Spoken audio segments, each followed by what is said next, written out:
19 जुलाई 1992 लाहौर और रावलपिंडी के चंद मुंतखब सहाफियों को अचानक एक खसूसी फ्लाइट पर कराची बुलाया गया। कराची पहुंचते ही उन्हें एक बंद कमरे में ले जाया गया। सामने फौज के तर्जमान ब्रिगेडियर आसिफ हरूम और मेज पर रखा एक कागज जिस पर नीली लकीरों से एक नक्शा खींचा हुआ। ऊपर लिखा था जिनापुर। ब्रिगेडियर ने संजीदा लहजे में कहा, यह सिर्फ एक नक्शा नहीं, यह पाकिस्तान तोड़ने की साजिश का सबूत है। इल्जाम संगीन था कि मुहाजिर कौमी मूवमेंट भारत के साथ मिलकर जंग की तैयारी कर रही है और अल्ताफ हुसैन मुहाजिरों के लिए एक अलग मुहाजिर रियासत बनाने का मंसूबा बना रहे। चंद घंटों में यह नक्शा हर चैनल, हर अखबार, हर बुलेटिन में छा गया। टीवी स्क्रीनों पर, अखबारों के फ्रंट पेजेस पर यही एक फिक्रा गूंज रहा था, अल्ताफ हुसैन पाकिस्तान तोड़ने की साजिश में मुलव्वस है। शहर पहले ही खून में बह रहा था। मुहाजिर से लड़ रहा था और जनरल आसिफ नवाज की लोहे को लोहे से काटने की पॉलिसी पूरी शिद्दत से नाफिज थी। लेकिन सिर्फ 3 माह बाद 18 अक्टूबर 1992 को एक और धमाका हुआ। वही फौज जो कल तक इस नक्शे को फैसला कुन सबूत कह रही थी, अब अखबारात में ऐलान कर रही थी ये इल्जामात बेबुनियाद हैं। कहा गया ना तो कोर कमांडर की किसी मीटिंग में यह बात ज़ेरे बहस आई, ना ही हुकूमत को इसके बारे में कोई दस्तावेज दी गई। झूठा मुकदमा फौज के अफसरों ने खुद साजिश के तहत तैयार किया है, खुद नक्शा बनाया है ब्रिगेडियर आसिफ हरूम ने। जब मैंने कहा कि इसको इंटरनेशनल कोर्ट से लेके पाकिस्तान के सुप्रीम कोर्ट में अगर ये फौज के अफसरों ने जो रख कर साबित कर दिया जाए और अगर कर दिया जाए तो मुझे कराची में नहीं लाहौर में मीनारे पाकिस्तान पे चढ़ा के मुझे फांसी देना। तो सवाल ये है, वो नक्शा जिसने 3 महीने तक पूरे मुल्क को हिलाकर रख दिया, ये आया कहां से, किसने बनाया? और अगर ये साजिश नहीं थी तो फिर ये खेल किसने खेला? ये जो जनापुर के नक्शे का पूरी कहानी में ये बिल्कुल ड्रामा था। इन्हीं सवालों के शोर में जून 1992 के आखिरी हफ्ते में खबर जलजला बनकर गिरी। अल्ताफ हुसैन कराची छोड़कर लंदन फरार हो गए। कुछ कहते हैं यह हुकूमत की मर्जी से हुआ, दूसरे कहते वो गिरफ्तारी के खौफ से भागे। लेकिन सब हैरान, जो शख्स बरसों तक कहता रहा मैदान कभी नहीं छोड़ना, वो खुद कराची को जलता छोड़कर क्यों चला गया? जून 1992 में वजीर आजम नवाज शरीफ ने सिंध में फौजी ऑपरेशन का हुक्म दिया, जिसका नाम ऑपरेशन ब्लू फॉक्स या ऑपरेशन क्लीन अप रखा गया। हकीकत यह है कि नवाज शरीफ चाहते थे कि कार्रवाई वसी हो, मगर उस वक्त के army chief general Asif Nawaz की नजर सिर्फ एक हदफ पर थी, अल्ताफ हुसैन और MQM। और फिर कराची में तबाही का एक नया चैप्टर खुल गया। रियासत का मानना था कि 1985 से शुरू होने वाली मुहाजिर नौजवानों की नाम निहाद ब्रेन वॉशिंग और मुसल्ला जत्थों की परवरिश ने शहर को बारूद के ढेर पर ला खड़ा किया था। एक मोहतात अंदाजे के मुताबिक इस जंग में अल्ताफ हुसैन के अपने भाई और भतीजे समेत 25,000 लोग मारे गए, जबकि लाखों मुतासर और बेघर हुए। दोस्तों, इस पस मंजर की मुकम्मल तफसील आप हमारे पार्ट 1 में देख सकते हैं। फौजी हमायत और मुकम्मल सरपरस्ती में कराची में ताकत की तब्दीली की कोशिशें शुरू हो गई। MQM छोड़ने वाले रहनुमा आफाक अहमद और आमिर खान को मुकम्मल सरकारी प्रोटोकॉल के साथ वापस कराची लाया गया।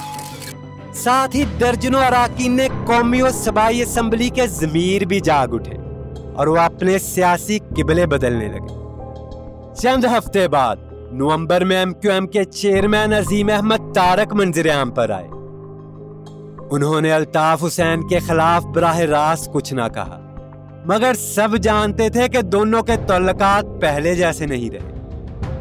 पुराने साथी और राजदार की ये जुदाई अल्ताफ हुसैन को अंदर तक तोड़ गई।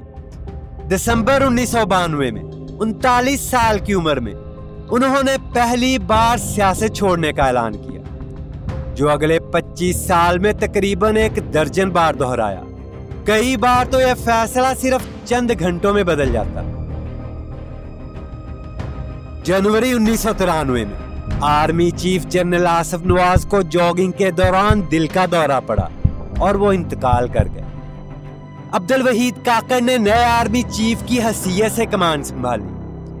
20 मई को होने वाली इस तब्दीली ने लंदन में बैठे अल्ताफ हुसैन के लिए कराची की सियासत के दरवाजे एक बार फिर खोल दिए। इसी साल मार्च में अल्ताफ हुसैन ने दोबारा MQM की क़यादत संभाली और अपनी वापसी के साथ ही अजीम अहमद तारक से तमाम जिम्मेदारियां वापस ले ली। 4 मई 1993 को जब अल्ताफ हुसैन का जलसा जारी था, 90 से चंद किलोमीटर दूर दस्तगीर में अपने ससुराल में मौजूद अजीम अहमद तारक को नामालूम अफराद ने कत्ल कर दिया। अगले कई सालों तक कमोबेश 1 दर्जन रहनुमा नामालूम अफराद की गोलियों का निशाना बनते रहे। ये नामालूम लोग कौन थे? सब जानते थे, मगर सब खामोश रहते थे। 1993 में बेनजीर भुट्टो एक बार फिर इक्तदार में आ चुकी थी। कराची का कंट्रोल संभालने के लिए रेंजर्स और पुलिस को मैदान में उतारा गया, लेकिन फैसले अब भी लंदन से होते थे। अल्ताफ हुसैन हर दूसरे दिन हड़ताल की कॉल दे देते और चंद मिनटों में रोशनियों का शहर कब्रिस्तान जैसा सन्नाटा इख्तियार कर लेता। 1985 से शुरू होने वाला खेल अब अपने खौफनाक तरीन मरहले में दाखिल हो चुका था। फहीम कमांडो, फरूक दादा, अजमल पहाड़ी, सौलत मिर्जा, ये वो नाम थे जिनसे सिर्फ दुश्मन नहीं, आम शहरी भी कांपते थे। उनके लिए सिर्फ एक हुक्म था, जो अल्ताफ कहे वही कानून। मुहाजिर नौजवान जिन्होंने इल्म और तरक्की का ख्वाब देखा था, अब एक बेमकसद और खूनी जंग में धकेल दिए गए। कराची पर अपने कंट्रोल को कायम रखने के लिए अल्ताफ हुसैन ने सियासी नुमाइंदों को पीछे धकेलकर यूनिट और सेक्टर इंचार्जेस को मुकम्मल इख्तियार दे दिया।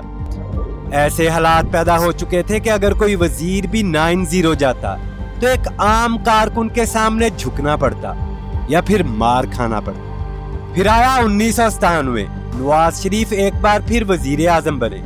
अल्ताफ हुसैन के दिल में पुराने हिसाब चिंगारियां बन चुके थे और इस बार उन्होंने बदला लेने की ठान ली। कराची जहां उनकी अपनी जमात इक्तदार का हिस्सा थी, वही शहर एक बार फिर खून से नहा गया। उधर लंदन में अल्ताफ हुसैन की जिंदगी बदल चुकी थी। वो शख्स जो अजीजाबाद के 120 गज के घर में पला बड़ा था, अब लंदन के महंगे तरीन इलाकों में जायदादें खरीद रहा था। अब सिर्फ कारकुनों का खून नहीं, उसे पाउंड्स भी चाहिए। पाकिस्तान में 11 साल की जमहूरियत फिर लपेट दी गई और इस बार इक्तदार संभालने वाला जनरल सैयद परवेज मुशर्रफ खुद भी एक मुहाजिर था। अल्ताफ हुसैन लंदन में खामोश बैठे हर लम्हे को गौर से देख रहे थे। मगर सवाल ये है, क्या मुहाजिरों का सूरज फिर से तलू होने वाला था या MQM के ज़वाल की कहानी बस शुरू होने वाली थी? क्या जनरल परवेज मुशर्रफ का इक्तदार अल्ताफ हुसैन के लिए एक नया मौका था या एक खामोश तबाही का आगाज? वो कौन सा लम्हा था जब 90 के दरवाजे इक्तदार की बजाय खामोशी की अलामत बन गए? ये सब जानेंगे अपने नेक्स्ट चैप्टर में। दोस्तों, आपको आज की वीडियो पसंद आई हो तो लाइक करें, दोस्तों के साथ शेयर करें और चैनल को सब्सक्राइब करना मत भूलें।